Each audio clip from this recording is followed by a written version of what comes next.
এসেছেন। সমস্ত নবী পয়গম্বররা এই মূর্তি, এই প্রতিমা, এই ভাস্কর্যের বিরুদ্ধে কি করেছেন? অ্যাকশন গ্রহণ।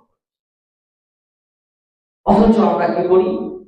আমরা মূর্তি তৈরি করি, আমরা প্রতিমা তৈরি করি, আমরা ভাস্কর্য তৈরি করি, এগুলোকে আমরা সম্মান প্রদর্শন করি, এগুলোর সামনে আমরা মাথা নত করি, দিয়ে মনে করি যে ইনি আমাদের জন্য এত কাজ করেছেন, আমার দেশের জন্য কাজ করেছেন, এনার জন্য আজকে বাংলাদেশ আমরা পেয়েছি। আর ইনার সামনে একটু যদি মাথা নত না করি তাহলে কেমন হলো? মানে ওনার সামনে মাথা নত করলেন মানে উনি বুঝতে পারলো যে হ্যাঁ আমাকে সম্মান করছে, নাকি বলেন? এটা আপনি মনে করেন বলি তো তার সামনে মাথা নত করেন। আপনি একটা মূর্তিকে দেখেন, সালাম দিলেন, আসসালামু আলাইকুম। ধরেন আপনি লেফটেন্যান্ট ক্যাপ্টেন মতিউর রহমান, উনি বীর শ্রেষ্ঠদের মধ্যে একজন, তো তিনি যা করেছেন দেশের জন্য এটা তো সাধারণ না। লক্ষ লক্ষ মানুষের ভিতরে তিনাকে একজন ধরতে হবে। তিনি মুক্তিযুদ্ধের সময় কোথায় ছিলেন? পাকিস্তানে কর্মরত ছিলেন। পাকিস্তান বিমান বাহিনীর একটা বিমান, যুদ্ধ বিমান তিনি নিয়ে আসছিলেন বাংলাদেশে ছিনতাই করে, আর সেই সময় দুর্ঘটনা তিনি মারা যান। তাহলে এই যে আত্মত্যাগ, এই দেশের জন্য, দেশের মানুষের জন্য, এবং তিনার সম্মান করার জন্য, তিনার মানে উচ্চ পর্যায়ে নিয়ে যাওয়ার জন্য আমরা কি করলাম? একটা মূর্তি তৈরি করলাম, ভাস্কর্য তৈরি করলাম। এত এত কাজ করলো, তিনি এত এত কিছু করলেন, আর তিনার যদি একটা ভাস্কর্য না তৈরি দিলে হইল নাকি?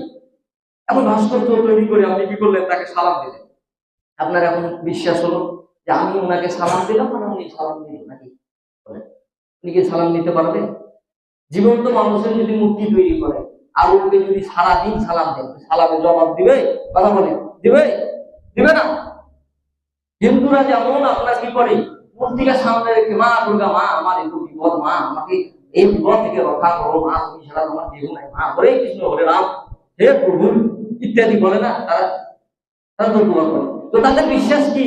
এই মূর্তিতে তাদের প্রভু, তাদের সৃষ্টিকর্তা প্রভু আছেন, বা এর মাধ্যমে তাকে সাহায্য করবে। তারা এই বিশ্বাসে তারা উপাসনা করে, যার কারণে তারা বেধর্মী, তারা হিন্দু। আর আমরা মুসলিম জাতি হই, আমরা কি করি? আমরা মূর্তি তৈরি করে তাকে সম্মান করি। সম্মানিত কিন্তু ভাই আমার, হয়তো এই কথা বলে আপনার কাছে মনে হবে দেশদ্রোহী। না, তারা দেশের জন্য কাজ করেছেন, তাদেরকে সম্মান করতে হবে, অবশ্যই করতে হবে। এই দেশ তাদের জন্য আমরা পেয়েছি, এত সুন্দর পরিবেশ আমরা পেয়েছি, আজকে সুন্দর আছি, সুস্থ আছি। আমাদের হক আদায়ের জন্য তিনারা কত কত কাজ করেছেন, তিনাদেরকে সম্মান করতে হবে, যথেষ্ট সম্মান। কিন্তু এই নয় যে তাদের জন্য কি করবো? সিনেমা তৈরি করবো। লেফটেন্যান্ট ক্যাপ্টেন মতিউর রহমানের নামে সিনেমা আছে, অস্কিপ আমার দেশ, আরো অনেক